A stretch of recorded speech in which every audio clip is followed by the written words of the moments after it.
Hello everyone and welcome to all on my channel JRF vibes. So guys, पिछले session में हमने पढ़ा था जो जून 2023 में यूजीसी नेट का जो पेपर हुआ था, पेपर 1, उसके 1 से लेके 20 क्वेश्चन हमने डिस्कस कर लिए थे। आप प्रीवियस सेशन में देख सकते हैं। आज हम आगे के क्वेश्चन डिस्कस करेंगे, ठीक है। सो फर्स्ट क्वेश्चन से स्टार्ट करते हैं। फर्स्ट क्वेश्चन हमारा है एनपीई 1986 से, नेशनल पॉलिसी ऑन एजुकेशन, जो किसके द्वारा लॉन्च की गई थी 1986 में, हमारे former prime minister Rajiv Gandhi ji के द्वारा। अब इस क्वेश्चन में हमें दो स्टेटमेंट दिए गए हैं। फर्स्ट स्टेटमेंट की बात करें तो नेशनल पॉलिसी ऑन एजुकेशन 1986 ने हाईलाइट किया द नीड ऑफ एजुकेशन, यानी एजुकेशन की जरूरत को किसके लिए, for values in removing intolerance को रिमूव करने के लिए, वायलेंस को रिमूव करने के लिए, एंड सुपरस्टिशंस यानी जो अंधविश्वास हैं या फिर जो पुरानी धारणाएं बनी हुई हैं उनको रिमूव करने के लिए नेशनल पॉलिसी ऑन एजुकेशन 1986 में एजुकेशन की आवश्यकता को हाईलाइट किया गया, ऐसा इसमें लिखा है। तो क्या ये स्टेटमेंट सही है? यस, ये बिल्कुल सही बात लिखी है। सेकंड स्टेटमेंट यहाँ पे लिखा है national policy on education 1986 highlighted the need of education in upholding, यानी कि एजुकेशन की, शिक्षा की जरूरत को हाईलाइट किया अपहोल्डिंग, बनाए रखने में, सोशल, सामाजिक, कल्चरल, सांस्कृतिक और साइंटिफिक यानी वैज्ञानिक प्रिंसिपल, सिद्धांतों को बनाए रखने में एजुकेशन की जरूरत को हाईलाइट किया गया। सो ये स्टेटमेंट भी बिल्कुल सही है। इसलिए राइट आंसर क्या होगा? Both statement first and statement second are true, ठीक है। इसके बाद अगर आपका paper 2 guys journalism and mass communication है तो यहाँ पे आपके लिए टेस्ट सीरीज है। टेस्ट सीरीज में दोनों पेपर आपको मिलेंगे, पेपर 1 प्लस पेपर 2। पेपर 1 के 50 क्वेश्चन, पेपर 2 के 100 क्वेश्चन, सेम वैसा ही पैटर्न जो आपको रियल एग्जाम में देखने को मिलता है। लेटेस्ट पैटर्न रहेगा, डिटेल्ड एक्सप्लेनेशन हर एक क्वेश्चन के लिए और रियल टाइम इंटरफेस। 1499 आपकी प्राइस रहने वाली है। ये कुछ कॉन्टेक्ट नंबर दिए गए हैं जहाँ से आप हेल्प ले सकते हैं। कैसे आपको इनरोल करना है? सबसे पहले ये जो जेआरएफ अड्डा की वेबसाइट है इसको आपको टाइप करना है। वेबसाइट पे सबसे पहले आपके सामने जो पेज ओपन होगा उसमें कोर्सेज पे आप क्लिक करेंगे।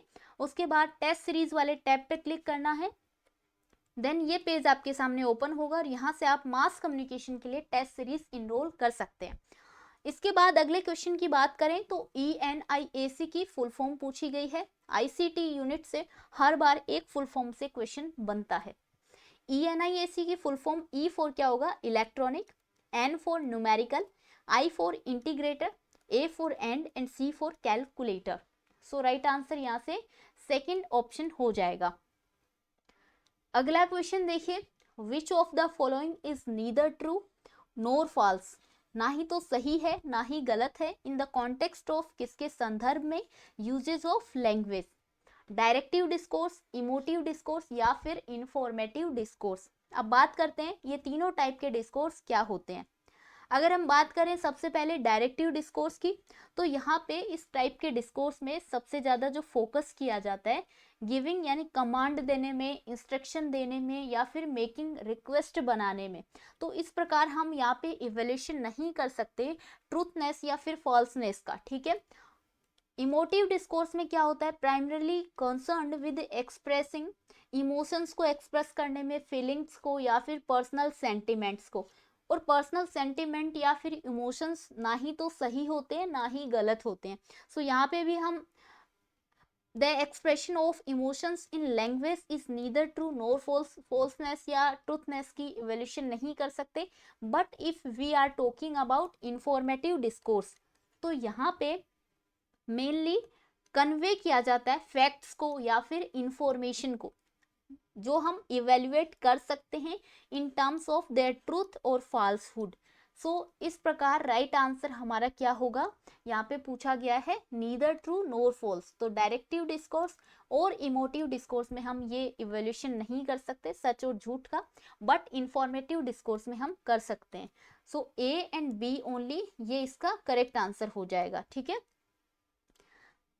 अगला question, despite the fact that chlorofluorocarbon CFC are evenly distributed over the globe, यानी कि CFC जो है वो समान रूप से डिस्ट्रीब्यूटेड है, वितरित है ग्लोब में, लेकिन फिर भी जो ओजोन डिप्लीशन सबसे ज़्यादा हमें देखने को मिलता है वो मिलता है साउथ पोल में। क्या ये असर्शन यहाँ पे बिल्कुल सही लिखा गया? Yes, ozone depletion south pole पे सबसे ज़्यादा आपको देखने को मिलेगा। क्या इसके पीछे रीज़न ये होता है कि वहाँ पे आइस क्रिस्टल के प्रेजेंट होने की वजह से साउथ पोल में क्लोरीन और ऑक्सीजन के बॉन्ड और ज़्यादा मजबूत हो जाते हैं। बट इसके पीछे रीज़न ये नहीं है, काफ़ी रीज़न है जिनके बारे में हम बात करेंगे, लेकिन यहाँ पे ये कारण गलत दिया गया है, लेकिन असर्शन बिल्कुल सही है। सो राइट आंसर तो क्या हो जाएगा? ए तो करेक्ट है but R is not correct. अब साउथ पोल पे ओजोन डिप्लीशन के सबसे पहला मेजर रीजन क्या होता है कि वहाँ पे जो एटमॉस्फेरिक यानी कि एनवायरमेंटल कंडीशंस होती हैं काफ़ी अलग होती हैं, जैसे कि बहुत ज़्यादा कोल्ड टेम्परेचर होता है, एक्सट्रीम कोल्ड टेम्परेचर स्ट्रेटोस्फेयर में, जहाँ पे हमारी ओजोन लेयर लोकेट होती है यानी स्थित होती है।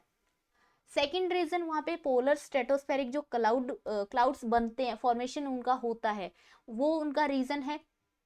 क्योंकि जब पोलर स्ट्रेटोस्फेरिक क्लाउड्स का बनते हैं, फॉर्म होते हैं, तो क्या होता है, ये क्लाउड क्या करते हैं, एक सरफेस प्रोवाइड करते हैं फॉर केमिकल रिएक्शन के लिए। तो अब केमिकल रिएक्शन से क्या होगा, ये केमिकल रिएक्शन से हमारे एटमॉस्फेयर पे केमिकल रिलीज होंगे जैसे कि CFC वगैरह। तो इससे ये जब स्ट्रेटोस्फेयर में पहुंचेंगे तो अल्ट्रा वायलेट रेडिएशन के थ्रू ये क्या हो जाएंगे, ब्रोकन डाउन यानी टूट जाएंगे, और इनका जो ब्रेकडाउन है वो रिलीज करेगा क्लोरीन एटम, और क्लोरीन एटम ही हैं जो कि सबसे ज़्यादा रिस्पॉन्सिबल हैं for the destruction of ozone molecules. इसके अलावा ओजोन डिस्ट्रक्शन यानी कि रिजल्ट क्या होता है, फॉर्मेशन ऑफ ओजोन होल का फॉर्मेशन होना भी इसका एक हम मेन रीजन मान सकते हैं। सो ये कुछ मेन रीजन है जिसकी वजह से साउथ पोल में सबसे ज्यादा ओजोन डिप्लीशन हमें देखने को मिलता है।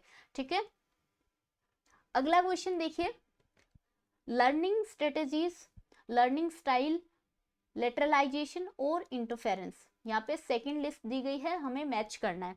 अब इस क्वेश्चन में अगर और कोई ऑप्शन के बारे में हमें नहीं पता है, लेकिन ये फोर्थ वाला देखिए, the process that occurs when remembering certain information is hampered by the presence of other information. तो यहाँ पे इंटरफेरेंस की बात हो रही है, तो हम डी को फोर्थ से मैच कर सकते हैं और हमारा आंसर आ जाएगा, क्योंकि एक ही ऑप्शन में डी को फोर्थ से मैच किया गया है।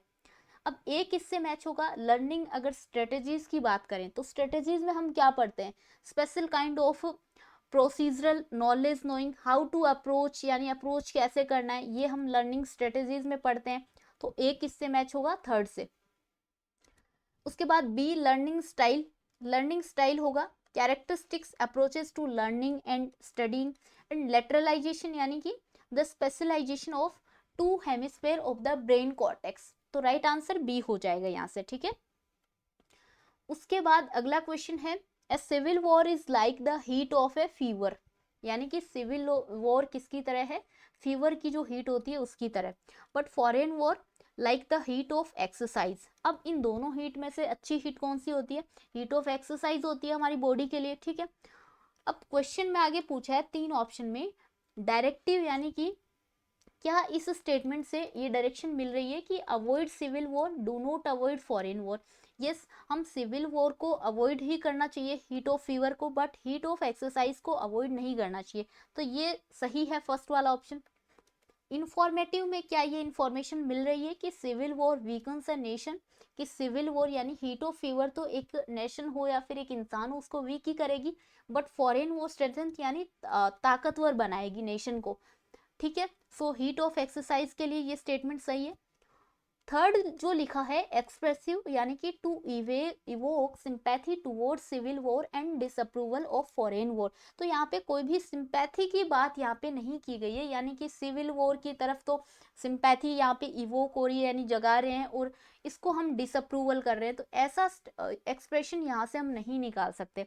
सो सी यहाँ पे सही नहीं होगा, बट करेक्ट आंसर की बात करें तो ए और बी, ओनली ए और बी ही यहाँ पे सही होंगे। अगला क्वेश्चन है टाइप ऑफ इवैल्यूएशन और मेन इश्यूज फॉर इवैल्यूएशन। अब इस क्वेश्चन में भी बाकी ऑप्शन अगर आपको नहीं पता है, लेकिन कॉस्ट इफेक्टिव इवैल्यूएशन देखिए, तो कॉस्ट इफेक्टिव इवैल्यूएशन में हम क्या करेंगे, cost of delivering the service, service को डिलीवर करने में जो कॉस्ट है उसका इवोल्यूशन इसके अंडर आएगा। डी फोर्थ से मैच हो जाएगा, जो कि एक ही ऑप्शन में दिया गया है फोर्थ में। आंसर तो हमारा यहीं से आ जाएगा। उसके बाद अगर हम बात करें इम्पैक्ट और आउटकम इवैल्यूएशन, तो इम्पैक्ट में हम क्या करते हैं, इफेक्टिवनेस चेक करते हैं, प्रोग्राम या इंटरवेंशन की इफेक्टिवनेस इम्पैक्ट के अंडर आएगी, सी फर्स्ट से मैच हो जाएगा। प्रोसेस और मॉनिटरिंग इवोल्यूशन, मॉनिटर में क्या करते हैं, जब मॉनिटर करते हैं तो इफिशियंसी यानी जो दक्षता होती है सर्विस डिलीवरी की दक्षता, वो मॉनिटरिंग इवोल्यूशन के अंडर आ जाएगी, बी थर्ड से मैच हो जाएगा। और programme and intervention planning evaluation में क्या आएगा, need for a programme and intervention, तो राइट आंसर फोर्थ हो जाएगा।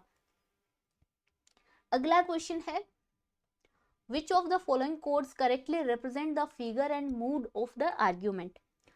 पहला प्रीमाइस हमें दिया है, no nuclear power submarine are commercial vessels.